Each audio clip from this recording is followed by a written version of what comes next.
இதுதான் நம்ம ஹார்ட். ஏன் நம்ம ஹார்ட் எவ்வளோ க்ளீனாக இருக்குதுன்னு தெரியுமா? ஏன்னா ஏசப்பா உள்ள இருக்கிறார். நீங்கள் டெய்லி பைபிள் படிக்காட்டினா இல்லைன்னா ப்ரேயர் பண்ணாட்டினா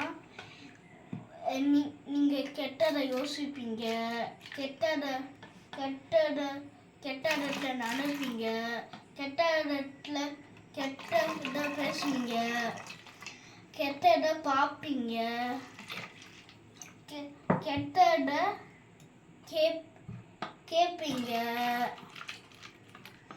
கெட்டதை பண்ணுவீங்க. பாருங்க, இந்த ஹார்ட் எவ்வளோ பிளாக் ஆயிடுச்சுன்னு தெரியுமா? தெரியுதா?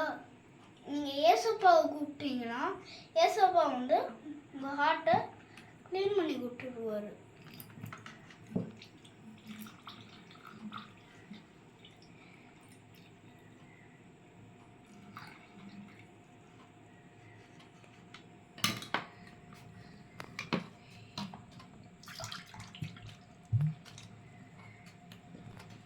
பாருங்க, இந்த ஹார்ட் எவ்வளோ க்ளீன் ஆயிடுச்சு.